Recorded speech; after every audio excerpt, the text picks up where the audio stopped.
3 दिन तक वाराणसी के ज्ञानवापी मस्जिद में चले सर्वेक्षण का कार्य पूर्ण हो चुका है। सर्वेक्षण के दौरान हिंदू पक्ष ने दावा किया कि वहां पर उनको शिवलिंग मिला, जिसके बाद उस स्थान को सील कर दिया गया। हालांकि मुस्लिम पक्ष शिवलिंग मिलने की बात को पूरी तरह से निराधार बता रहा है, लेकिन इन सब के बीच बहस का मुद्दा आकर उपासना स्थल अधिनियम 1991 के कानून पर टिका है।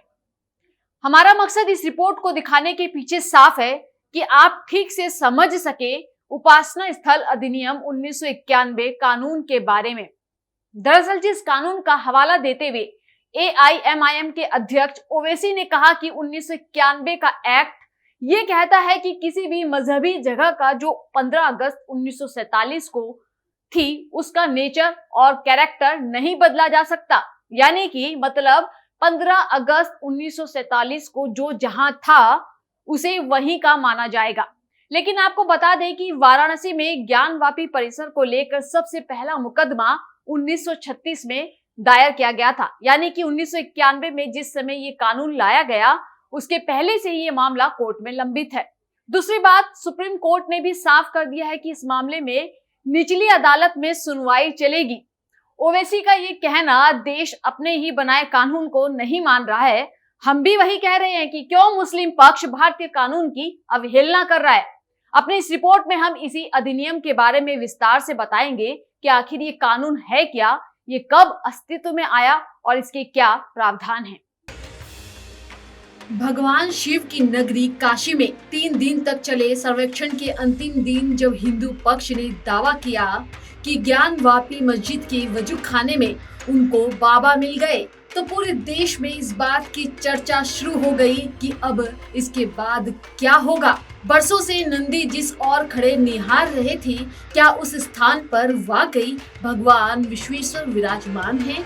हालांकि इस बात की प्रामाणिकता सिद्ध होना अभी बाकी है, लेकिन इन सब के बीच जब AIMIM के नेता असुद्दीन ओवैसी ने इसको प्लेसेज ऑफ वर्शिप की दलील देते हुए इसे असंवैधानिक बताया, तो वहीं मुस्लिम पक्ष इसी उपासना स्थल अधिनियम को लेकर ज्ञानवापी मुद्दे सहित जहां हाँ विवाद की स्थिति है, अपनी बहस को लेकर आगे बढ़ने की बात कर रहा है।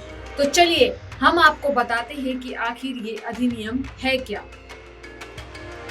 1991 में ये कानून अस्तित्व में आया। इस अधिनियम को कांग्रेस की PV नरसिम्हा राव लेकर आई थी। अधिनियम के अनुसार 15 अगस्त 1947 से पहले मौजूद किसी धर्म के उपासना स्थल को दूसरे धर्म के उपासना स्थल में नहीं बदला जा सकता। कानून के उल्लंघन करने पर संबंधित पक्ष को जेल भेजा जा सकता है। उपासना स्थल अधिनियम के अनुसार देश के स्वतंत्र होने के समय जो धार्मिक स्थल जैसा था वैसा ही रहेगा।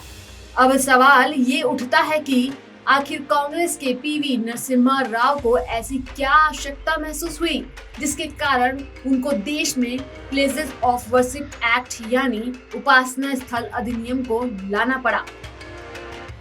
1991 में अयोध्या में भव्य राम मंदिर निर्माण आंदोलन पूरे चरम पर था। विश्व हिंदू परिषद ने राम मंदिर निर्माण को लेकर कार सेवा की घोषणा की थी। पूरे देश में मंदिर निर्माण को लेकर रथ यात्रा निकाली जा रही थी। राम मंदिर के साथ विदेशी आक्रांताओं द्वारा जिन मंदिरों का विध्वंस किया गया था, उनके पुनर्निर्माण की मांग उठने लगी। हालांकि इससे पूर्व 1984 की धर्म संसद में साधु संतों द्वारा अयोध्या, मथुरा और काशी पर दावा करने की मांग की गई थी।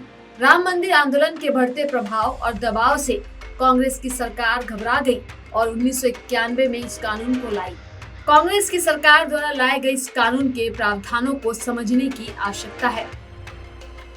कानून के तहत धार्मिक स्थलों में किसी तरह का ढांचागत बदलाव वर्जित माना जाएगा। धार्मिक स्थलों को ना तोड़ा जा सकता है और उसमें ना तो कोई नया निर्माण को अनुमति दी जा सकती है। ये सिद्ध होने पर भी कि किसी धार्मिक स्थल को तोड़कर दूसरे धार्मिक स्थल में परिवर्तित किया गया, ऐसी स्थिति में भी उसकी यथास्थिति बरकरार रखी जाएगी। हालांकि इन सब के बीच सवाल ये उठता है कि क्या ज्ञानवापी के संबंध में ये कानून लागू होता है? तो इसके पीछे कई तर्क हैं, जिसमें से एक पक्ष ये मानता है कि 1991 में जिस समय ये कानून लाया गया उसके पहले से ये मामला कोर्ट में लंबित है, जबकि दूसरा पक्ष ये नहीं मानता। हालांकि अब ये देखना होगा कि ज्ञानवापी मुद्दे का समाधान क्या निकलता है।